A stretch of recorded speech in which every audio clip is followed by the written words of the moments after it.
नमस्कार साथियों, welcome back. स्वागत है आपका दीप्ति सिंह आईएएस एकेडमिक में। मेरा नाम है जितेंद्र सिंह डोडिया और हम यहाँ पर बात कर रहे हैं बहुत ही महत्वपूर्ण और रोचक सब्जेक्ट भूगोल की, जियोग्राफी की। और यह जो सब्जेक्ट है एमपीपीएससी के लिए या फिर पीईबी की एग्ज़ाम के लिए काफ़ी महत्वपूर्ण है। यह जो सब्जेक्ट है इसको रेगुलर क्लास हम शाम को 8 बजे, हर दिन शाम को 8 बजे लाइव क्लास रहती है। और आज हमारी ये 5वीं क्लास है साथियों। 5वीं क्लास है, इसकी 4 कक्षाएं पहले हो चुकी हैं। अगर आपसे वो कक्षाएं अटेंड नहीं हुई है, गलती से मिस हो गई हैं, तो कोई चिंता की बात नहीं है। आप हमारे चैनल पे जाके रिकॉर्डेड वीडियो के साथ उसको देख सकते हैं, समझ सकते हैं। So welcome back my dear friends. मेरा नाम है जितेंद्र सिंह डोडिया और हम यहाँ पर बात करने वाले हैं भूगोल की। तो फटाफट अपने साथियों के साथ लिंक शेयर कर दें ताकि ज़्यादा से ज़्यादा लोग आके जुड़ जाएं इस क्लास में। मैक्सिमम स्टूडेंट्स आके जुड़ जाएं क्विकली। मैं भी अपने साथियों के साथ इस वीडियो की लिंक शेयर कर देता हूं, आप भी प्लीज़ कर दीजिए सो दैट ज़्यादा से ज़्यादा स्टूडेंट इस क्लास में जुड़ जाएं। आज हम बात करने वाले हैं, चूँकि हमारी ये 5वीं क्लास है, हम बात करेंगे भारत की अंतर्राष्ट्रीय सीमा व संबंधित विवाद की बात करेंगे। हम बात कर रहे हैं भारत की अंतर्राष्ट्रीय सीमाओं की बात की जाएगी दोस्तों। लेकिन आगे बढ़ने से पहले सबसे पहले मैं आपसे ये कहना चाहूँगा कि अगर आप गवर्नमेंट एग्जाम की तैयारी कर रहे हैं, सरकारी एग्जाम नौकरी के लिए आप पढ़ाई कर रहे हैं, तो आपको अगर लाइव कोचिंग हमारे सभी विषयों की अटेंड करना है तो आपको हमारा यूट्यूब चैनल सब्सक्राइब करना होगा। मैं सबसे पहले आपसे ये रिक्वेस्ट करूँगा कि आप बिना कोई देरी के Deepti Singh IAS academy YouTube channel को सब्सक्राइब कर लीजिए। यहाँ पर एमपीपीएससी और पीईबी एग्जाम्स की जो सब्जेक्ट्स हैं उनकी लाइव कोचिंग आपको फ्री में होती है। और इन क्लासेस के नोटिफिकेशंस के लिए आपको यूट्यूब चैनल सब्सक्राइब करना होगा और बेल आइकन प्रेस करना होगा ताकि समय दर समय आपको नोटिफिकेशन मिलता रहे। दूसरी चीज, नोट्स के लिए विभिन्न प्रकार के जो सब्जेक्ट्स है, सभी इंपॉर्टेंट सब्जेक्ट्स के नोट्स के लिए आपको क्या करना होगा, हमारा टेलीग्राम ग्रुप ज्वाइन करना होगा। टेलीग्राम ग्रुप में हम समय दर समय सभी विषयों के नोट्स आपके साथ शेयर करते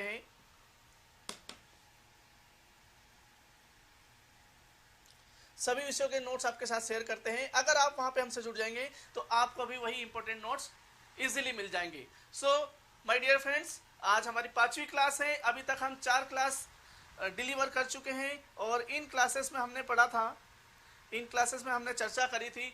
भारत के भूगोल की हम बात कर रहे हैं, और हमने शुरुआत करी थी भारत के सामान्य परिचय से। उसके बाद सामान्य परिचय की जब हम बात करते हैं तो भारत का नाम, क्षेत्रफल, जनसंख्या, भारत की अवस्थिति, भारत का अक्षांशीय देशांतरी विस्तार, ये अलग अलग तरह के टॉपिक्स पे हम यहाँ पर चर्चा कर चुके हैं। इन विषयों पे हम चर्चा कर चुके हैं। अभी जो हम बात कर रहे हैं भारत की सीमा की। अंतर्राष्ट्रीय जो सीमा है वो किन किन देशों के साथ है, कौन कौन से राज्य अंतर्राष्ट्रीय सीमा को साझा करते हैं, ये हम बात कर रहे हैं। और इसी के साथ साथ हम देखेंगे कि भारत के पड़ोसी देश कौन कौन से हैं, उनसे किस प्रकार के अलग अलग विवाद है जो चर्चा में बने रहते हैं। और इनसे संबंधित कई प्रकार के प्रश्न दोस्तों पूछे जाते हैं हर प्रकार के एग्जाम में। तो यहाँ तक अपन बात कर चुके हैं और आज की क्लास हम स्टार्ट करने वाले हैं। लेकिन स्टार्ट करने से पहले मैं आपको फिर एक बार बताना चाहूंगा कि दीप्ति सिंह आईएएस एकेडमी जो है, दीप्ति सिंह आईएएस एकेडमी, हम यहाँ पर अलग अलग सब्जेक्ट्स के आपको नोट्स प्रोवाइड करते हैं। आप इसके लिए हमारा टेलीग्राम ग्रुप ज्वाइन कर सकते हैं। और इसमें क्या है कि जो दीप्ति सिंह आईएएस एकेडमी है ये लगातार 13 वर्षों से अनुभवी व प्रशिक्षित शिक्षकों द्वारा आपको मार्गदर्शन के लिए तत्पर हैं। और हमेशा आप कोई भी किसी भी प्रकार की जानकारी के लिए हमें यहाँ पे कांटेक्ट, दी गई डिटेल्स पे कांटेक्ट पे आप कर सकते हैं। तो अभी तक हमने जो बात करी है उसमें हमने ये बात करी है, हम भारत की सीमा की बात कर रहे हैं, भारत की अंतर्राष्ट्रीय सीमा की बात कर रहे हैं। तो पिछली क्लास में भी हमने देखा था कि कुल मिला के 16 राज्य जो हैं। अब जब हम भारत की सीमा की बात करते हैं तो सीमा दोस्तों 2 तरीके हो सकती है। जो बाउंड्री है वो 2 तरीके से हो सकती है, या तो लैंड बाउंड्री हो सकती है, स्थलीय सीमा हो सकती है। स्थलीय सीमा, राइट।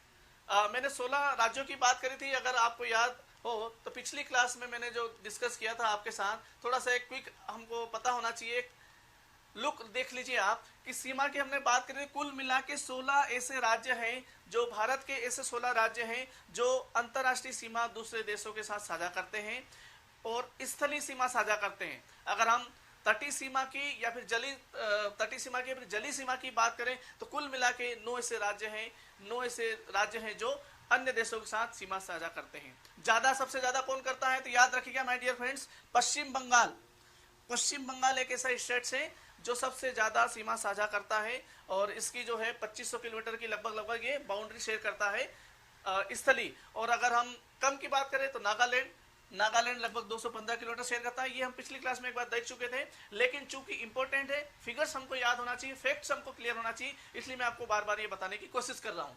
तटीय क्षेत्र की तटीय सीमा की अगर हम बात करें तो कुल मिला के 9 ऐसे राज्य हैं जो अलग अलग अंतर्राष्ट्रीय देशों के साथ अपनी सीमा साझा करते हैं। सबसे ज्यादा गुजरात जो कि 1214.7 किलोमीटर की सीमा रेखा साझा करता है, और उसके बाद सबसे कम की बात करें तो बहुत सुंदर सा जो प्रांत है हमारा गोवा, यहाँ पर स्थित है ब्यूटीफुल प्लेस, जो कि सबसे कम तटीय सीमा साझा करता है, दैट इज 107 किलोमीटर।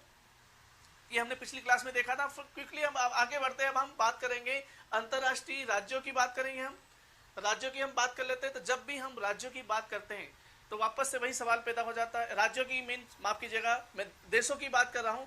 जब भी हम देशों की बात करते हैं तो पुनः वही प्रश्न पैदा हो जाएगा कि किस प्रकार की सीमा, स्थलीय सीमा की तटीय सीमा। तो हम बारी बारी से यहाँ पे बात करेंगे कि कौन कौन से जो राष्ट्र हैं जो भारत के साथ स्थलीय सीमा साझा करते हैं, या फिर ऐसे कौन कौन से राष्ट्र हैं जो भारत के साथ तटीय सीमा साझा करते हैं। तो कुल मिला के 7 ऐसे देश हैं। यहाँ पे आप देख सकते हैं, आप नक्शे में देखिए, चीजों को याद रखने की कोशिश मत करिए। हालांकि फैक्ट हमें याद होना चाहिए, लेकिन नक्शे से आप चीजें याद रखेंगे। नक्शा अगर आपके दिमाग में सेट है तो आप किसी भी तरह के प्रश्न को हल कर सकते हैं। प्रश्न किसी भी तरह से घुमा फिरा के अगर आता है तो आप इजीली उसको हैंडल कर सकते हैं। तो आप यहाँ पे देखिए, अगर बात करें देशों की, राष्ट्रों की हम बात करें तो पाकिस्तान, उसके बाद अफगानिस्तान, चाइना, बांग्लादेश, म्यांमार के बाद यहाँ पे एक राष्ट्र है भूटान के बाद हम बात कर सकते हैं इंडोनेशिया, श्रीलंका, और यहीं पे म्यांमार भी एक राष्ट्र है। और इसके साथ ही मालदीव, यहाँ पर लक्षद्वीप जो हमारे केंद्र शासित प्रदेश है उसके आसपास मालदीव। तो इस तरह से कुल अलग अलग राज्य है। लेकिन अगर मैं तटीय सीमा की बात करूं, ऐसे राष्ट्र जो तटीय सीमा साझा करते हैं, तो पाकिस्तान नंबर 1, आप यहाँ पे काउंटिंग भी कर सकते हैं। पाकिस्तान नंबर 1, अफगानिस्तान नंबर 2, दूसरे नंबर पे मैं अफगानिस्तान अगर कहूं, तीसरा चीन, चौथे नंबर पर भूटान, बांग्लादेश ऐसा राष्ट्र है जो तटीय सीमा भी साझा कर रहा है और आपकी स्थलीय सीमा भी साझा कर रहा है। तो 5वें नंबर पर हम कह सकते हैं बांग्लादेश, 6ठे नंबर पर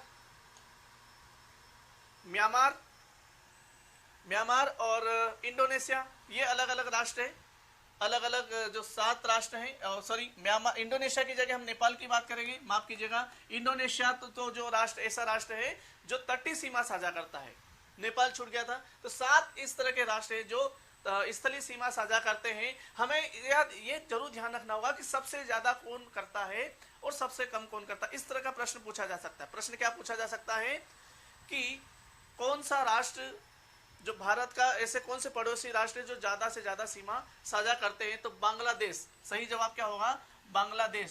साथियों, बांग्लादेश 4696 किलोमीटर सबसे ज्यादा सीमा साझा करता है, अंतरराष्ट्रीय बाउंड्री साझा करता है। सबसे कम की अगर बात करें तो सबसे कम यहाँ पर कहीं अफगानिस्तान जो ऐसा राष्ट्र है जो सबसे कम सीमा बाउंड्री है इसकी मात्र 106 किलोमीटर। आप चाहे तो लगभग सीक्वेंस में देखो, सबसे ज्यादा चर्चा में कौन कौन से राष्ट्र थे? पाकिस्तान, चीन, और इस तरह पाकिस्तान, चीन और बांग्लादेश। तो इन चीजों को आप याद रख सकते हैं। आप नंबर 1 कौन सा है सबसे ज्यादा जो अधिकतम सीमा जो साझा की जा रही है? बांग्लादेश द्वारा। नंबर 2 पे हम बात कर सकते हैं चीन द्वारा 3488 किलोमीटर। पाकिस्तान की हम बात कर सकते हैं 1751 किलोमीटर पाकिस्तान करता है। सारे याद रखने की जरूरत नहीं है। प्रश्न क्या पूछा जा सकता है? अधिकतम सीमा, न्यूनतम सीमा, या फिर सीक्वेंस में आगे कभी पूछा जा सकता है। 2 या 3 तक आप याद रख लें, काफी होगा। अगर हम बात करें, ये तो बात हो गई आपकी स्थलीय सीमा की। ठीक है। स्थलीय सीमा की बात हो गई। अगर हम बात करते हैं तटीय सीमा की जैसे अगर हम बात करें तो कुल मिला के 6 ऐसे देश हैं, 6 ऐसे राष्ट्र हैं जो भारत की सीमा के साथ उनकी जो अंतर्राष्ट्रीय सीमा तटीय के रूप में साझा करते हैं। कौन कौन से 6 हो सकते हैं आप देखिए।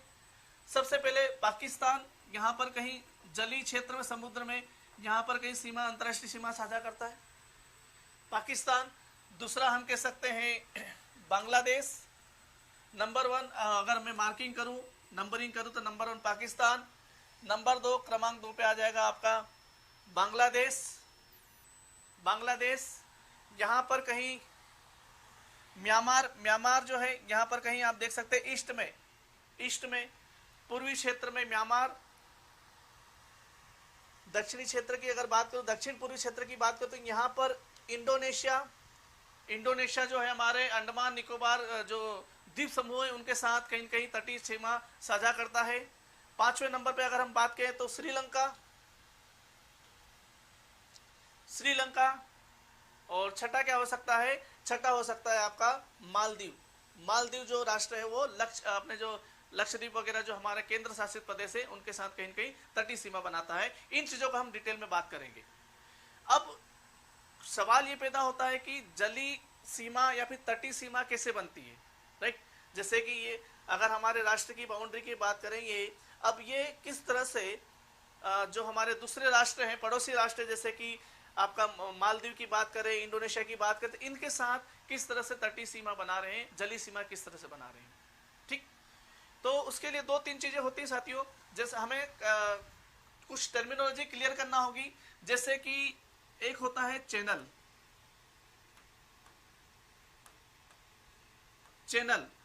मतलब कि दो आपके स्थलीय क्षेत्र हैं। जैसे ये कोई स्थल है और ये कोई दूसरा स्थल है, मान लो कोई ये आइलैंड है, और इनके बीच में जो है आपका चैनल है, जल है, ठीक है। जल यहाँ पे पानी है। तो ये आप देख सकते हैं दो स्थलीय क्षेत्र है, उनके बीच में कोई पानी का प्रवाह है या फिर पानी है, तो उसे हम क्या कहेंगे? चैनल कहेंगे। दो आइलैंड के बीच में, दो द्वीपों के बीच में, या फिर दो स्थलीय जगह के बीच में जो पानी होगा, जो जल होगा, वो क्या कहलाएगा? चैनल कहलाएगा, ठीक है। दूसरी चीज, जैसे अब ये जो जल है आपका, ये कहाँ पे किन किन राष्ट्रों से बन रहा है अपन बात कर सकते हैं। चैनल की मैं अगर बात करूं, चैनल, तो देखिए आप यहां पर देखने की कोशिश करिए कि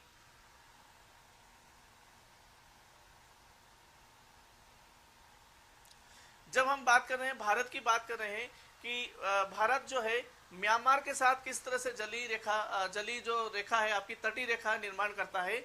तो आप देखिए यहाँ पर कहीं हमारे जो केंद्र शासित प्रदेश है अंडमान निकोबार स्थित है। यहाँ पर कहीं अंडमान निकोबार के अलग अलग छोटे छोटे आइलैंड है, अंडमान निकोबार द्वीप समूह कहते हैं उनको। छोटे छोटे आइलैंड, द्वीपों का समूह है। बहुत सारे द्वीप से लगभग 572 के आसपास छोटे छोटे द्वीपों का समूह है, जिसको हम कहते हैं अंडमान व निकोबार द्वीप समूह, ठीक है। अब ये अलग अलग द्वीप हैं, और यहाँ पर कहीं म्यांमार का एक द्वीप है, ओके। म्यांमार का एक द्वीप है, यहाँ पर कहीं म्यांमार का एक द्वीप है जो कि हमारे उत्तरी अंडमान के साथ जलीय रेखा तय करता है। म्यांमार का एक द्वीप है जो हमारे उत्तरी अंडमान निकोबार के साथ, देखिए ये अंडमान निकोबार के कई सारे द्वीप समूह हैं, और इसमें सबसे उत्तर की ओर जो द्वीप होगा, ये इसको हम क्या कहेंगे? उत्तरी अंडमान निकोबार। उत्तरी अंडमान निकोबार के साथ म्यांमार का एक द्वीप है, जिसे हम कहते हैं कोको द्वीप। म्यांमार का एक द्वीप है जिसका नाम है कोको द्वीप।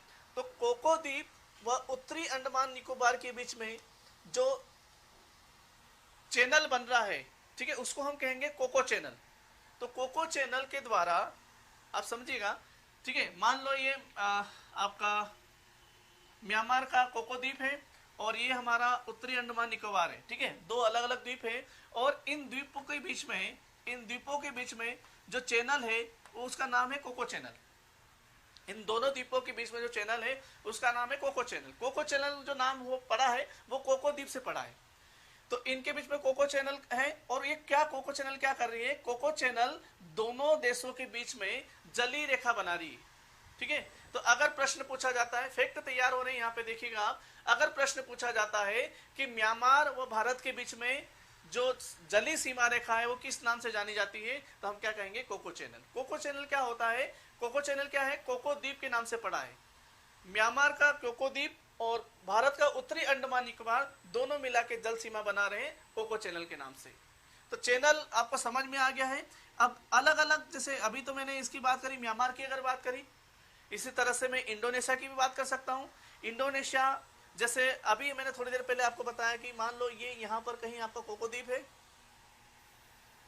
यहाँ पर कहीं म्यांमार का कोको द्वीप है, और ये हमारे अंडमान निकोबार द्वीप समूह है, ये आपका उत्तरी अंडमान निकोबार हो गया। और सबसे दक्षिण में जो होगा वो दक्षिणी अंडमान निकोबार, जिसको हम कहते हैं ग्रेट निकोबार। दक्षिणतम जो बिंदु है भारत का वो क्या है, ग्रेट निकोबार। तो यह ग्रेट निकोबार, और यहां पर एक इंडोनेशिया का द्वीप है जिसका नाम है सुमात्रा द्वीप। ठीक है, यहां पर आप समझिएगा ये हमारे अंडमान निकोबार द्वीप समूह है। तो जो सबसे दक्षिणतम जो द्वीप है हमारा, इसे हम कहते हैं ग्रेट निकोबार, इसका नाम है ग्रेट निकोबार, राइट। जिसके अक्षांश की अगर मैं बात करूं तो अक्षांशीय जो कोऑर्डिनेट्स है वो क्या है, 6 degree 4 minute north latitude, 6 degree 4 minute उत्तरी अक्षांश। और ये अंडमान सॉरी माफ कीजिएगा, इंडोनेशिया के सुमात्रा द्वीप, इंडोनेशिया का सुमात्रा द्वीप के साथ एक चैनल बनाता है। इनके बीच में जो वाटर जा रहा है, जल है, वो चैनल है, ये क्या कहलाएगा आपका, ग्रेट चैनल। Great channel. तो अगर प्रश्न पूछा जाता है कि भारत और इंडोनेशिया के बीच में जो चैनल है उसका नाम क्या है, तो हम क्या कहेंगे, ग्रेट चैनल। ग्रेट चैनल क्यों कहेंगे कि यह ग्रेट इंडिया के ग्रेट निकोबार व सुमात्रा द्वीप के बीच में एक जलीय रेखा बनाता है, तटीय रेखा बनाता है। तो ये हमें थोड़ा सा याद रखना होगा। अभी हमने 2 राष्ट्रों की बात करी, इसी तरह से हम अलग अलग सभी राष्ट्रों की बात कर सकते हैं। ठीक है, जैसे अभी हमने बात करी कि म्यांमार और भारत के बीच में म्यांमार का कोको द्वीप व उत्तरी अंडमान निकोबार जलीय रेखा बनाते हैं, तटीय रेखा बनाते हैं, जो कि कोको चैनल द्वारा बनाई जाती है। इसी तरह से इंडोनेशिया का सुमात्रा द्वीप और भारत का ग्रेट निकोबार, इन दोनों के बीच में जो चैनल है वो ग्रेट चैनल के नाम से जाना जाता है, ग्रेट चैनल के नाम से जाना जाता है। ठीक है, अब अगर हम इधर बात करें पूर्वी क्षेत्र में, पूर्वी दक्षिणी क्षेत्र में बात करें, तो यहाँ पर लक्षद्वीप केंद्र शासित प्रदेश है, और यहाँ पर मिनिकॉय नाम का एक आइलैंड है, मिनिकॉय। ठीक है, मिनिकॉय नाम का आइलैंड है जो कि मालदीव के साथ, ठीक है, यहाँ पर अगर मैं बात करूं लक्षद्वीप में एक मिनिकॉय, ये जो आइलैंड है मिनिकॉय नाम का आइलैंड है, मिनिकॉय आइलैंड है। और यह मिनिकॉय आइलैंड मालदीव के साथ एक जलीय रेखा बनाता है, तटीय रेखा बनाता है। ठीक है, कोस्टल बाउंड्री बनाता है, जिसको हम नाम देंगे 8 चैनल। ठीक है, 8 चैनल। तो 3 अलग अलग चैनलों की बात करी मैंने। अगर आपसे पूछा जाता है 8 चैनल का संबंध किस राष्ट्र से, तो हम क्या कहेंगे, मालदीव और भारत से। भारत का मिनिकॉय जो द्वीप है वहां से। अगर कोई पूछे ग्रेट चैनल का संबंध किससे है, तो आप क्या जवाब देंगे, आपका सुमात्रा द्वीप जो कि इंडोनेशिया और भारत के बीच में है। इसी तरह से हमें याद रखना कोको चैनल का संबंध किससे है, तो म्यांमार और भारत के बीच में है। तो ये अलग अलग चैनल्स जो हैं भारत के साथ तटीय रेखा या फिर जलीय रेखा का निर्माण करते हैं। ठीक है, ये तो अभी हमने बात करी चैनल की। चैनल मेरे ख्याल से आपको समझ में आ गया होगा कि 2 लैंड के बीच में, 2 तटीय स्थानों के बीच में जो पानी है वो क्या कहलाएगा, आपका चैनल कहलाएगा। दूसरी चीज, एक चीज होती है, आप समझिएगा, आपने एक शब्द सुना होगा, बंगाल की खाड़ी। यहां पर कहीं यहां पर अब जो बांग्लादेश है, आपको पता होगा, जो बांग्लादेश है स्थलीय सीमा भी बना रहा है और तटीय सीमा भी बना रहा है। तो बंगाल की खाड़ी के माध्यम से बंगाल की खाड़ी के माध्यम से यहाँ पर आपकी जलीय सीमा बनेगी। तो यहाँ पर दो शब्द चर्चा करने लायक है, दो वर्ड हम यहाँ पे डिस्कस कर सकते हैं कि खाड़ी का मतलब क्या होता है। जैसे हमने अभी चैनल की चर्चा करी, इसी तरह से हमें समझना होगा खाड़ी का मतलब क्या होता है। खाड़ी का मतलब अगर आपको पता है तो आप चैट बॉक्स में डालिए, फिर अपन आगे बढ़ते हैं। खाड़ी के लिए इंग्लिश में दो शब्द इस्तेमाल किए जाते हैं। एक वर्ड हमने सुना होगा, आपने कहीं कहीं चर्चा में सुना होगा, गल्फ, गल्फ। और दूसरा वर्ड होता है बे। हिंदी में खाड़ी वर्ड यूज किया जाता है, लेकिन अंग्रेजी भाषा की अगर बात करें तो कभी कभी हम गल्फ कहेंगे और कुछ स्थान जो है जिन्हें हम बे कहेंगे। ठीक है, दो अलग अलग है, दोनों की परिभाषा भी अलग है। जैसे हम बात करते हैं बंगाल की खाड़ी की, बंगाल की खाड़ी या फिर मन्नार की खाड़ी, ठीक है। लेकिन अगर हम बात करते हैं पार्शियन बे, तो वहां पार्शियन गल्फ, ठीक है। पार्शियन गल्फ मतलब कि हिंदी में हम वर्ड जो यूज कर रहे हैं उसका मतलब तो खाड़ी है, लेकिन इंग्लिश में क्या यूज किया जा रहा है, गल्फ यूज किया जा रहा है। तो दोनों के बीच में काफी अंतर है, दोनों के बीच में काफी अंतर है। अंतर क्या है समझिएगा, गल्फ और बे में क्या अंतर होता है। देखिए, अगर ये तो चीज क्लियर है कि जैसे एक स्थलीय क्षेत्र के बीच में, स्थलीय क्षेत्र के बाद अगर कोई जलीय क्षेत्र आ जाता है इस तरह से, ठीक है, इस तरह से, तो वो क्या होगा, या खाड़ी होगी, खाड़ी होगी। जैसे कि आपको पता है यहाँ से हमारे पश्चिम बंगाल, बांग्लादेश और पश्चिम बंगाल के बीच में ये जो क्षेत्र आता है आपका, ये जो क्षेत्र है आपका, ये जो क्षेत्र है, ये जो आपका जल भाग है, ये क्या कहलाता है आपका बंगाल की खाड़ी। ठीक है, तो आप यहाँ पे अंतर इस तरह से पैदा कर सकते हैं, इस तरह से अंतर याद रख सकते हैं कि अगर एक ऐसा जल भाग जिसे थोड़े से उस जल भाग के थोड़े से स्थल भाग से कवर किया गया है। देखिए, अगर ये जल भाग है बहुत ज्यादा है, ठीक है, आप यहाँ पे भी देख सकते हैं जो बंगाल की खाड़ी है, बंगाल की खाड़ी का जो जल भाग है लगभग यहाँ से लेकर यहाँ तक, स्थल भाग की अगर बात, ये पूरी जो है ये बंगाल की खाड़ी है। ठीक है, ये बंगाल की खाड़ी है, और इस बंगाल की खाड़ी को इस इतने मात्र स्थल भाग से कवर किया गया है। तो अगर स्थल भाग कम हो जल भाग की तुलना में, तो हम क्या कहेंगे, खाड़ी कहेंगे।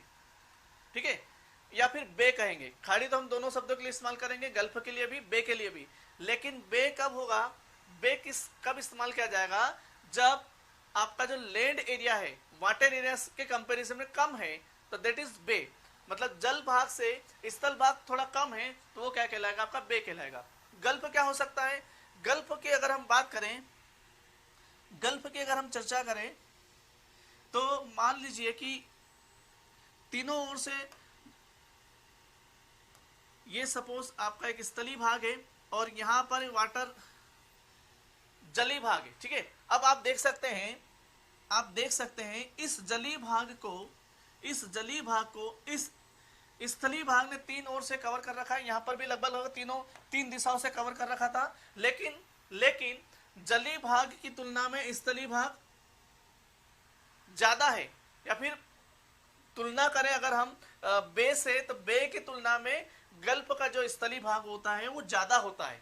अगर स्थलीय भाग ज्यादा है तीनों ओर से और ज्यादा है, तो वो क्या कहलाएगा, आपका गल्फ कहलाएगा।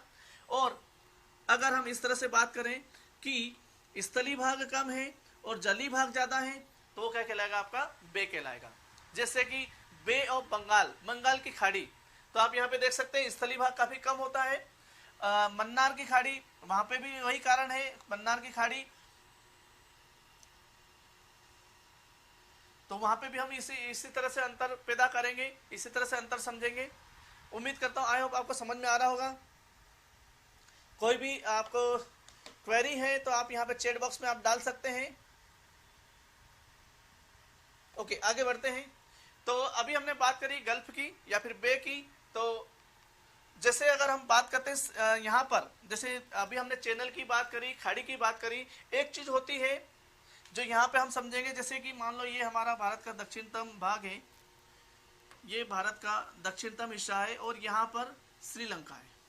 ठीक है, श्रीलंका के इधर अगर हम बात करें पूर्वी भाग में, तो यहाँ पर जो ये जो जल भाग है ये आपकी बंगाल की खाड़ी है, और यहाँ पर कहीं मन्नार की खाड़ी है।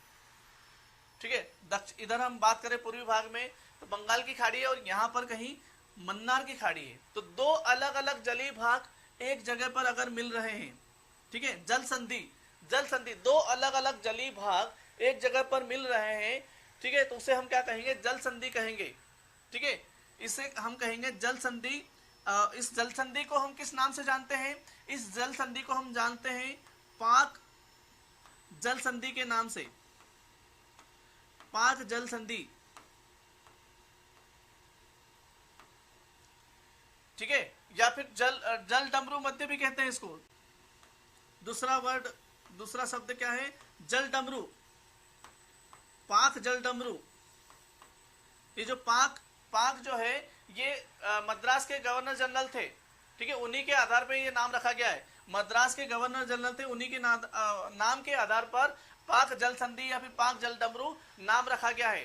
पाक जल संधि क्या होगी, जल संधि दो अलग अलग जलीय भाग एक जगह पे आके मिल रहे हैं तो वो जल संधि कहलाएगी। ठीक है, यहाँ पर दो अलग अलग जल राशि है, जैसे कि बंगाल की खाड़ी और मन्नार की खाड़ी का अलग अलग जल भाग है, वो यहाँ पर आके मिल रहा है, तो ये क्या कहलाएगा, जल संधि। तो जल संधि दो स्थलीय भागों का अगर विभक्त कर रही है तो क्या कहेंगे हम, जल संधि। इसका उदाहरण है श्रीलंका और तमिलनाडु के मध्य। श्रीलंका की अगर हम बात करें और तमिलनाडु भारत का अगर दक्षिणतम भाग कन्याकुमारी, मुख्य भूमि का दक्षिणतम भाग कन्याकुमारी, तमिलनाडु और श्रीलंका का जाफना डिस्ट्रिक्ट, इन दोनों के बीच में जो है ये क्या है, पाक जल संधि, या हम इसको कहते हैं पाक डमरू मध्य भी। ठीक है, ये क्या है, आपकी बंगाल की खाड़ी और मन्नार की खाड़ी के बीच में है, तमिलनाडु और इसके बीच में। तो अभी हमने यहाँ पर चर्चा करी, चैनल की बात करी हमने, कौन कौन से चैनल है अलग अलग जो भारत की जलीय अंतर्राष्ट्रीय सीमा के साथ साझा अलग अलग है। तो कोको चैनल है, कोको चैनल जो कि आपका म्यांमार और अंडमान निकोबार के बीच में है, म्यांमार के साथ है। सुमात्रा द्वीप के साथ जो है हमारा वो क्या है, ग्रेट चैनल है। मालदीव के साथ हमारा जो है वो 8 चैनल है। और श्रीलंका और भारत की अगर बात करें तो हम क्या कहेंगे, पाक जल संधि या फिर पाक डमरू मध्य। ठीक है, पाकिस्तान की अगर बात करें तो यहाँ पर सर क्रीक नाम की एक जगह है, सर क्रीक नाम की एक जगह है। तो इस तरह से अलग अलग जो हमारे ये राष्ट्र है अलग अलग जलीय सीमा भारत के साथ बना रहे हैं। उम्मीद करता हूँ समझ में आया होगा। आगे बढ़ते हैं, कुछ क्वेश्चंस करके देख लेते हैं। अभी जैसे हमने बात करी भारत की अंतर्राष्ट्रीय सीमा की, जलीय सीमा की, तो उससे संबंधित कुछ क्वेश्चंस यहाँ पे डिस्कस कर लेते हैं।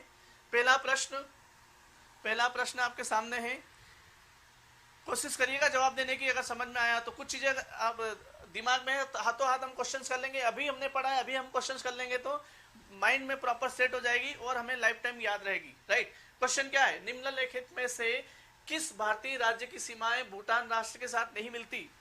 निम्न में से किस भारतीय राज्य की सीमाएं भूटान राज्य के साथ नहीं मिलती। ओके, क्या करेंगे, अगर याद नहीं है क्या करेंगे, भारत का मैप याद है। ओके, भारत का अगर मैप याद है तो हमारा क्वेश्चन पूरा सॉल्व हो जाएगा। आप देखिए किसकी बात कर रहे हैं, भूटान की बात कर रहे हैं। सवाल क्या है, सवाल है निम्नलिखित में से किस भारतीय राज्य की सीमाएं भूटान राज्य के साथ नहीं मिलती। भूटान कहां पर है, ये रहा भूटान। अब फटाफट देख लो, आप यहीं पे नक्शे में देख सकते हैं, आप नक्शे में ही देख सकते हो कि भूटान के साथ देखो, एक तो पश्चिम बंगाल, ठीक है, आप यहाँ विकल्प में भी देख लो। ऑप्शन में अगर बात करें, ऑप्शन सिक्किम कहाँ है, देखिए ये सिक्किम, तो डेफिनेटली भूटान के साथ अपनी जो बाउंड्री शेयर कर रहा है। अगर दूसरे ऑप्शन पे जाएं, मेघालय यहाँ पर है ये, तो डेफिनेटली यहीं पे हमें क्लियर हो गया कि जो मेघालय ऐसा राज्य है जो भूटान के साथ अपनी सीमा शेयर नहीं कर रहा है। ठीक है, तो भूटान के साथ कौन कौन कर रहा है, भूटान के साथ कर रहा है सिक्किम, पश्चिम बंगाल, ये पश्चिम बंगाल जो राज्य है ये वाला क्षेत्र, ये भूटान के साथ सीमा साझा कर रहा है। उसके बाद अरुणाचल प्रदेश ये भी भूटान के साथ सीमा साझा कर रहा है। और एक और राज्य है असम भी है जो कि भूटान के साथ अपनी सीमा साझा कर रहा है। एक तो सवाल ये हो गया दोस्तों, ये तो हमें जवाब पता चल गया। इसका जवाब तो पता चल गया कि जो आपका मेघालय है, मेघालय जो है वो भूटान के साथ अपनी सीमा साझा नहीं कर रहा है। ठीक है, लेकिन कभी क्वेश्चन ऐसा आ गया, कौन सा राज्य ज्यादा सीमा साझा कर रहा है, कौन सा राज्य जो है वो ज्यादा सीमा साझा कर रहा है। तो आप यहाँ नक्शे में भी देख सकते हो, नक्शे में समझ में आ रहा होगा कि असम, देखिए ये वाला पार्ट यहां से लेकर यहां तक असम, असम ऐसा राज्य है जो अधिकतम सीमा साझा कर रहा है, अधिकतम सबसे ज्यादा सीमा साझा कर रहा है आपकी भूटान के साथ। ठीक है, असम भूटान के साथ सीमा साझा करने वाले भारतीय राज्य की अगर बात करें तो अरुणाचल प्रदेश सबसे ज्यादा होगा दोस्तों, माफ कीजिएगा। देखिए अरुणाचल प्रदेश, अगर भूटान की अगर मैं बात करूं तो ये वाला पार्ट, ये वाला जो क्षेत्र है, ठीक है, उसके बाद हम असम की बात करेंगे, फिर पश्चिम बंगाल की।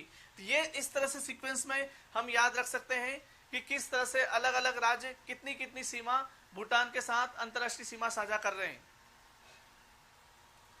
बिल्कुल सही जवाब बी कुशवाहा जी, असम एक ऐसा राज्य है जो भूटान के साथ अपनी सीमा साझा नहीं कर रहा है। Very good. आप भी जो क्वेश्चंस में पूछ रहा हूं उसका यहाँ पे जवाब देने की कोशिश करिए। अगला प्रश्न, अगले प्रश्न पे आते। देखिए नेक्स्ट प्रश्न क्या है, अगला प्रश्न है निम्नलिखित में से भारत के किस राज्य की सीमा म्यांमार से उभयनिष्ठ नहीं है, कॉमन नहीं है। ओके, 4 ऑप्शन दे रखे हैं, असम, नागालैंड, अरुणाचल प्रदेश और मिजोरम। यहीं पर नक्शे में देख के हम बता सकते हैं, तुरंत बता सकते हैं। देखिए क्या पूछा है कि म्यांमार के साथ कॉमन नहीं है। म्यांमार कहाँ है, म्यांमार ये इधर पूर्व में यहां पर कहीं। तो देखिए अरुणाचल प्रदेश कॉमन है, उसके बाद अगर हम आ जाते हैं नागालैंड कॉमन है, उसके बाद मणिपुर कॉमन है, मिजोरम कॉमन है। तो ये सारे राज्य तो हमें पता है, नक्शे में देख के बता दिया। अब ऑप्शंस की बात करते हैं। असम, पहला ही जवाब हमें मिल गया। देखिए असम, असम जो राज्य है ये अंदर की तरफ है, अंदर की तरफ है। असम जो राज्य है आपका भूटान के साथ कर रहा है, ठीक है, भूटान के साथ कर रहा है, बस बांग्लादेश के साथ कर रहा है, लेकिन म्यांमार के साथ इसकी जो सीमा है वो साझा नहीं होती है। तो सही जवाब क्या होगा, Assam, option A. Yes, very good Chhotu Kushwaha, option A. ठीक है, तो अगर हमें भारत का नक्शा अच्छी तरह से याद है तो हम लगभग सारे प्रश्न अच्छे से हल कर सकते हैं। अगले प्रश्न की ओर बढ़ते हैं। भारत के निम्नलिखित राज्यों के समूह में से कौन सा समूह पाकिस्तान से सीमा नहीं बनाता है। पाकिस्तान काफी चर्चा का विषय रहता है और ज्यादा से ज्यादा प्रश्न पूछे जाते हैं भारत पाकिस्तान रेखा के, या फिर कभी कभी चीन से भी पूछे जाते हैं। तो देखो एक प्रश्न ये पूछा गया है, ये पूछा गया है आपका यूपीपीएससी प्री में, ठीक है, कि कौन कौन से जो हैं राज्य। देखिए आप यहीं से देख सकते हैं, गुजरात, गुजरात डेफिनेटली पाकिस्तान के साथ बाउंड्री शेयर करता है। इसके बाद राजस्थान करता है, ठीक है, इसके बाद पंजाब करता है। और अगर हम बात करें अभी अभी आपको पता होगा कि 1 नवंबर 2019 में ये जो जम्मू कश्मीर राज्य है ये केंद्र शासित प्रदेशों में, 2 अलग अलग केंद्र शासित प्रदेशों में कन्वर्ट हो चुका है, जैसे कि जम्मू कश्मीर और लद्दाख। और अगर हम राज्यों की बात करें, राज्यों की अगर बात करें तो यह राज्य अभी काउंट नहीं होगा। अगर अभी प्रश्न आता है तो इसको राज्य में काउंट नहीं करेंगे, ठीक है, लेकिन डेफिनेटली अगर प्रश्न जो पूछा गया है ये 2001 में पूछा गया है तो जम्मू कश्मीर भी होगा, ठीक है। अब हम ऑप्शंस पे आ जाते हैं। अब देखिए ऑप्शंस पे आ जाइए, ऑप्शंस देख के आप समझ जाएंगे। देखिए जम्मू एवं कश्मीर कर रहा है, बिल्कुल कर रहा है। जम्मू एवं कश्मीर पाकिस्तान के साथ सीमा साझा कर रहा है। हिमाचल प्रदेश, हिमाचल प्रदेश कहाँ है दोस्तों, हिमाचल प्रदेश आपका यहां पर है, ये चीन के साथ अपनी सीमा साझा करता है। हिमाचल प्रदेश जो है चीन के साथ अंतरराष्ट्रीय सीमा साझा करता है। तो ये नहीं होगा, मतलब अगर यहाँ पे हिमाचल प्रदेश आ गया है तो ये आपका ए ऑप्शन गलत हो गया।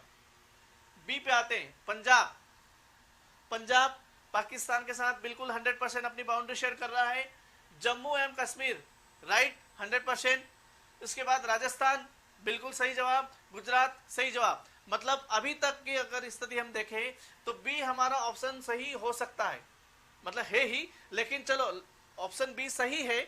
अब सी और डी की भी बात कर लेते हैं। सी और डी में क्या है, कहीं ऐसा तो नहीं कि दो ऑप्शन आपके साथ सही उपलब्ध हो इस प्रश्न में। सी ऑप्शन की बात करते हैं, पंजाब, पंजाब कहां स्थित है, पंजाब बिल्कुल, पंजाब जो है आपका पाकिस्तान के साथ सीमा साझा कर रहा है। हरियाणा, हरियाणा तो भैया अंदर है, इनसाइड है, एनसीआर के पास में, एनसीआर के पास में है हरियाणा। तो ये आपका जो ये ऑप्शन गलत हो जाएगा, क्योंकि हरियाणा ऐसा राज्य है जो पाकिस्तान के साथ सीमा साझा नहीं कर रहा है। इसी तरह से यहां पर आप देखिए डी में वापस से हिमाचल प्रदेश आ गया, तो ये जवाब भी आपका गलत हो जाएगा। तो कुल मिला के बी जो विकल्प है सही लग रहा है, बी जो विकल्प है सही लग रहा है। Bhanu Pratap Singh Raghuvanshi, yes very good, B सही जवाब है, B is the right answer. चीजें हमें याद नहीं रखना है, चीजों को समझिए। अगर भारत का नक्शा आपने अच्छे से समझ रखा है तो हम मैक्सिमम क्वेश्चंस में अधिकतम प्रश्न यहां से हल कर सकते हैं। ठीक है, तो वापस से मैं हम देख लेते हैं भारत पाकिस्तान के साथ कौन कौन से राज्य कर रहे हैं। तो गुजरात, राजस्थान, पंजाब और जम्मू कश्मीर, ये 4 राज्यों के समूह है। ठीक है, 31 अक्टूबर 2019 को, है ना, 31 अक्टूबर 2019 को ये जो आपका जम्मू कश्मीर है 2 केंद्र शासित प्रदेशों में जम्मू कश्मीर और लद्दाख में परिवर्तित हो गया है। ओके, नेक्स्ट प्रश्न, अगला प्रश्न हमारे सामने है कि निम्नलिखित में से किस देश की भारत के साथ सबसे लंबी स्थलीय सीमा है। कई बार हम क्लास में डिस्कस कर चुके हैं, कई बार बता चुका हूं मैं। आप देखिए कि जो सबसे जो लंबी जो सीमा है वो बांग्लादेश की। ऑप्शन पे आप देख लीजिए पहले एक बार, फिर हम आगे डिस्कस करते हैं इसको। ऑप्शन है चीन, नेपाल, पाकिस्तान और बांग्लादेश। ठीक है, तो ऑप्शन डी बांग्लादेश। बांग्लादेश एक ऐसा राष्ट्र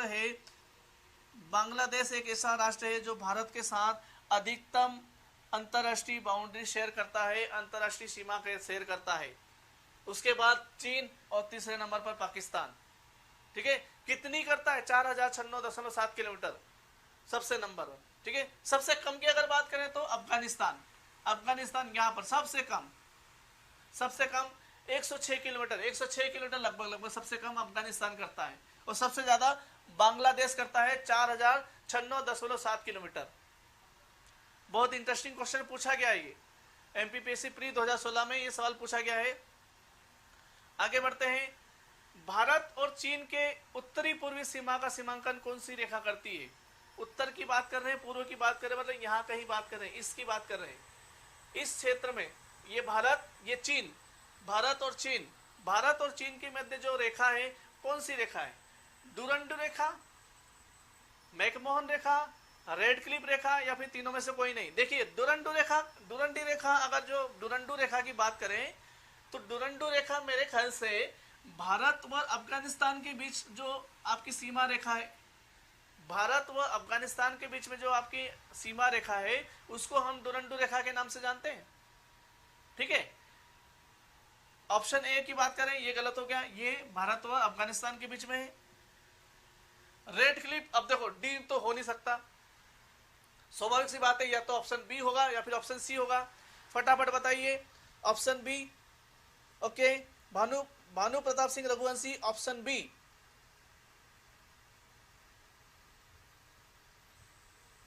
अभी इस प्रश्न की बात करें, 5वें प्रश्न की, पिछली बार आपने जो बात करी थी बांग्लादेश की, सही जवाब था आपका, वेरी गुड।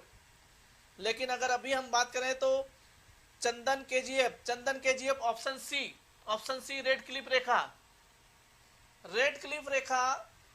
अगर मुझे याद है जहां तक कि पाकिस्तान के साथ जो रेखा है वो रेड क्लिफ रेखा है। तो सही जवाब क्या होगा? B will be the right answer. ठीक है, भारत और चीन के बीच में जो रेखा है वो क्या है? मैकमोहन रेखा है। ये जो लाइन है मैकमोहन रेखा, किसने खींची थी? मैकमोहन रेखा की अगर बात करें, मैकमोहन रेखा जो है सर हेनरी मैकमोहन ने 1914 में इस लाइन को प्लॉट किया था, खींचा गया था। ठीक है, तो हमें इस तरह से याद रखना है। ऑप्शन बी, बॉबी कुमार सी गलत जवाब है, ऑप्शन बी सही जवाब है। ऑप्शन बी मैकमोहन रेखा, याद रखिएगा। तो ये हमारे छोटी सी प्रैक्टिस थी क्वेश्चंस की। अभी जैसे हमने बात करी भारत की सीमा की, तटीय सीमा की, स्थलीय सीमा की। अगला जो हमारा टॉपिक है उसकी हम बात कर लेते हैं कि भारत के जो पड़ोसी राष्ट्र हैं, जैसे कि भारत के पड़ोसी राष्ट्र जैसे कि पाकिस्तान, चीन, बांग्लादेश, श्रीलंका, ये अलग अलग जो पड़ोसी राष्ट्र हैं, इनके बीच में कुछ न कुछ विवाद चलता रहता है, सीमा रेखा को लेकर या फिर किसी भी प्रकार से कोई न कोई मुद्दों पर विवाद चलता रहता है। तो यह भी एक बहुत ही महत्वपूर्ण विषय है और इस विषय से कई बार अनेकों प्रकार के क्वेश्चन पूछे गए हैं। तो हमें बारी बारी से पढ़ना होगा कि भारत के अपने पड़ोसी अलग अलग राष्ट्रों के साथ कौन कौन से विवाद हैं, किस किस प्रकार के विवाद हैं और किस किस कारण है। ठीक है, तो सर्वप्रथम आज हम जैसे अगर स्टार्ट की बात करें तो हम बात करेंगे भारत व बांग्लादेश के बीच में कौन कौन से विवाद हैं जो चर्चा में रहते हैं और उनसे कई प्रकार के प्रश्न भी पूछे जाते हैं। राइट, तो अगला जो हमारा टॉपिक है, हम बात करेंगे भारत व बांग्लादेश के बीच में, इंडिया व बांग्लादेश के बीच में क्या क्या विवाद है, क्या क्या मुद्दे हैं और उन पर संबंधित क्या क्या क्वेश्चंस पूछे जाते हैं। राइट, तो अलग अलग विवाद है, जैसे आप यहाँ पे मैप में देख सकते हैं, ये जो है बांग्लादेश जो राष्ट्र है बांग्लादेश, ये भारत से लगभग लगभग तीनों तरफ घिरा हुआ है, तीनों तरफ घिरा हुआ है। ठीक है, तो अलग अलग मुद्दे की हम चर्चा करें तो मुद्दे क्या क्या हो सकते हैं, या अभी जैसे आपने बहुत ही रिसेंटली आपने चर्चा में सुना होगा कि असम में जो है वो नेशनल रजिस्ट्रेशन पॉपुलेशन का जो एक्ट लाया जा रहा है, उसकी हम बात करते हैं तो वो किस कारण हो रहा है, अवैध प्रवासन की वजह से। अवैध प्रवासन मतलब कि बांग्लादेश के काफी सारे लोग, जनरली क्या होता है, अगर एक राष्ट्र से आपको दूसरे राष्ट्र में जाना हो तो आपको वीजा की जरूरत पड़ती है, एक अनुमति की जरूरत पड़ती है। अगर आपको बांग्लादेश के कोई नागरिक भारत में आ रहे हो तो आपको क्या लगेगा, वीजा लगेगा। भारत का कोई नागरिक अगर बांग्लादेश में जा रहा है तो वीजा की जरूरत होगी। लेकिन अगर आप बिना वीजा के कहीं आप जा रहे हो, उसका मतलब ये है कि आप अवैध तरीके से किसी राष्ट्र में जा रहे हो। अगर आप वीजा के साथ जा रहे हो मतलब क्या है, आपका वैध है, आप जो भी मूवमेंट कर रहे हो आपकी मूवमेंट क्या है, वैध है। लेकिन अगर आप बिना वीजा के जा रहे हो तो वो क्या कहलाएगा, अवैध कहलाएगा। तो बांग्लादेश के काफी अधिकतर नागरिक जो है वो अपने आसपास के जो सीमा रेखा क्षेत्रों में भारत में आ जाते हैं, भारत में आके बसते हैं। तो ये जो प्रवासन हो रहा है, ये क्या हो रहा है, अवैध प्रवासन हो रहा है। ठीक है, इससे क्या हो रहा है, इससे क्या होता है कि जो भारत है उसमें जनसंख्या का दबाव बढ़ रहा है। भैया भारत, अभी जैसे हमने पिछले टॉपिक में बात कर रही थी कि भारत क्षेत्रफल की दृष्टि से विश्व का 7वां राष्ट्र है, लेकिन जनसंख्या की दृष्टि से विश्व का दूसरा राष्ट्र है। भारत के पास मात्र 2.4 कुल विश्व का 2.4% क्षेत्र है और उसमें ही पूरे विश्व की लगभग 17% आबादी रह रही है।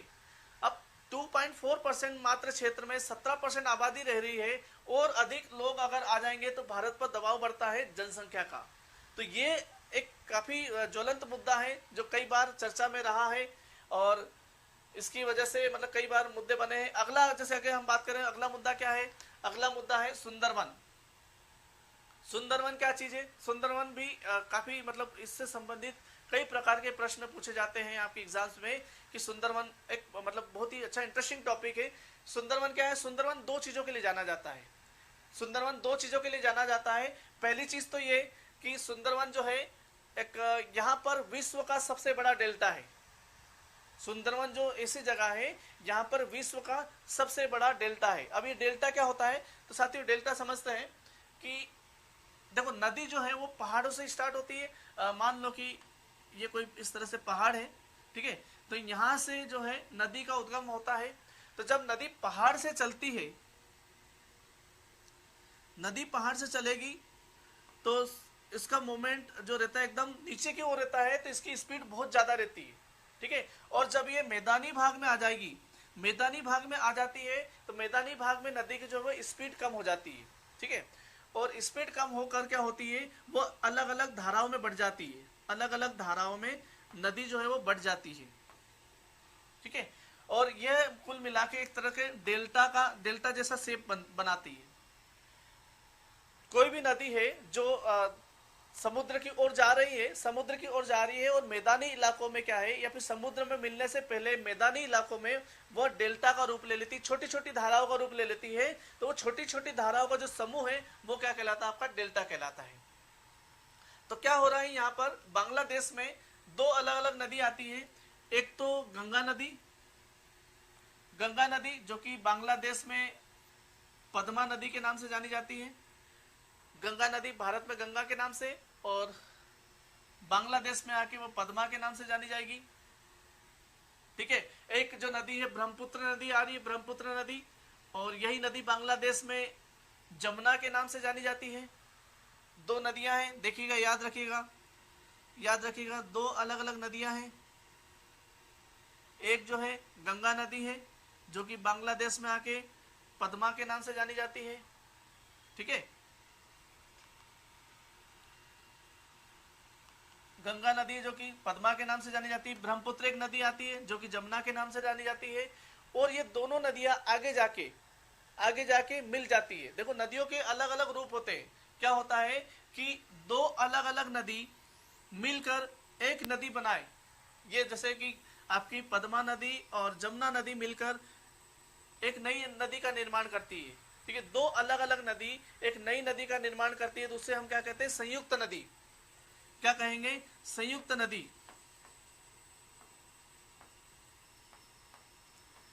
एक शब्द होता है सहायक नदी।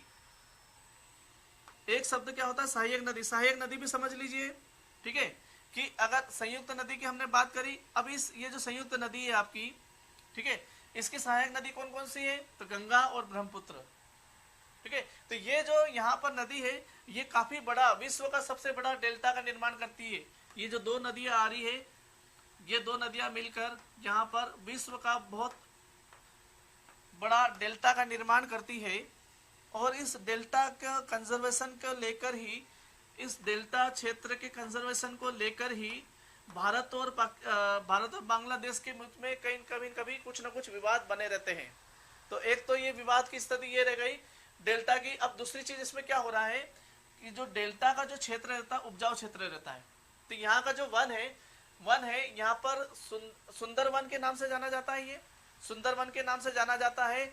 और यहाँ पर जो है, मतलब कह सकते हैं सुंदर वन में सुंदरी वृक्ष की मात्रा काफी है।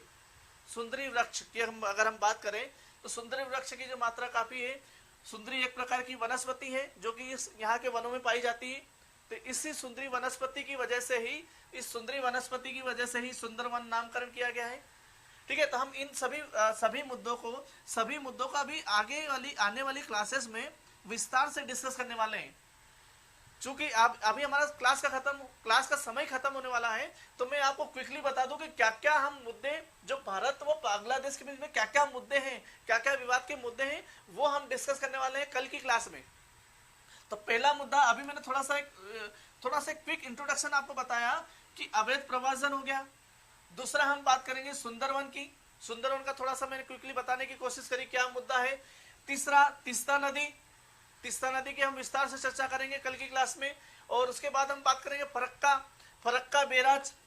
अब बैराज क्या होता है, बांध क्या होता है, ये भी हम कल चर्चा करेंगे विस्तार से, फरक्का बैराज। उसके बाद अगर बात करें तिपाई मुख बांध, देखो यहाँ पर बैराज शब्द इस्तेमाल किया गया है, तो बैराज क्या होता है इसकी हम कल चर्चा करेंगे विस्तार से। बांध की भी हम चर्चा करेंगे, कौन सा, तिपाई मुख बांध, कि तिपाई मुख बांध क्या है और क्या विवाद है भारत और बांग्लादेश के बीच में। 3 बीघा कॉरिडोर काफी चर्चा का विषय है। 3 बीघा कॉरिडोर, यह भी कई बार पूछा जाएगा, इसकी हम चर्चा करेंगे। और ट्रेन के बारे में हम बात करेंगे कि कौन कौन सी ट्रेन चलती है। और भूमि सीमा विवाद, भारत और बांग्लादेश के बीच में भूमि सीमा विवाद। तो ये अलग अलग जो 8 मुद्दे हैं, ये हम डिटेल में चर्चा करने वाले हैं हम अपनी आने वाली क्लास में। आज हमने अभी देखा कि अवैध प्रवासन के बारे में थोड़ा सा बताया मैंने, और इन सब चीजों के बारे में हम डिटेल में बात करेंगे अपनी आने वाली कल की क्लास में, जो 6ठी क्लास रहेगी। मैं आपको फिर से बता दूं कि ये आज हमारी जो 5वीं क्लास थी, और इसके पहले 4 लेक्चर भूगोल पर, 4 ज्योग्राफी पर 4 लेक्चर डिलीवर किए जा चुके हैं। रोजाना शाम को 8 बजे हमारी क्लास रहती है, लाइव रहती है। आप खुद आइए, इस क्लास को ऑनलाइन अटेंड करिए, अपने साथियों के साथ शेयर करिए। अगर किसी कारणवश आप हमारी पिछली क्लास अटेंड नहीं कर पाए हैं, किसी कारणवश अगर आप हमारी पिछली क्लास अटेंड नहीं कर पाए हैं, तो आप हमारे Deepti Singh IAS academy YouTube channel पर जाकर, Deepti Singh IAS academy YouTube channel पर जाकर हमारी क्लासेस के रिकॉर्डेड वीडियो देख सकते हैं, और वहां पे आप चीजों को डिस्कस कर सकते हैं और समझ सकते हैं। ठीक है दोस्तों, आज के लिए मेरे ख्याल से इतना काफी है। मैं उम्मीद करता हूं कि आज की क्लास जो है आपको समझ में आई होगी। आज की जो क्लास है आपको समझ में आई होगी। और मैं आपको फिर से एक चीज और बताना चाहूंगा जाते जाते, कि जो दीप्ति सिंह IAS एकेडमी है हमारी, लगभग 13 वर्षों से आपके मार्गदर्शन में तत्पर है। और अगर आपको कोई भी विषय की क्लास लाइव अटेंड करना है तो हमारा Deepti Singh YouTube channel subscribe कर लें, और अगर नोट्स चाहिए तो आप हमारा टेलीग्राम ग्रुप ज्वाइन कर लें। यहाँ पर हम MPPSC और PEB एग्जाम्स के जो महत्वपूर्ण सब्जेक्ट उसके नोट्स आपके साथ शेयर करते हैं। तो साथियों, अगर आपको पसंद आया तो वीडियो को लाइक जरूर करें, अपने दोस्तों के साथ शेयर करें, और कमेंट करके हमें बताएं कि कैसा लग रहा है। ठीक है, कोई इंप्रूवमेंट है आप उसको भी यहाँ पे डिस्कस कर सकते हैं। कुछ भी आपके सुझाव है तो आप कमेंट बॉक्स में डाल दीजिए। कल मिलते हैं हम कल अगली क्लास के साथ। तब तक के लिए थैंक यू सो मच। जय हिंद, गुड नाइट।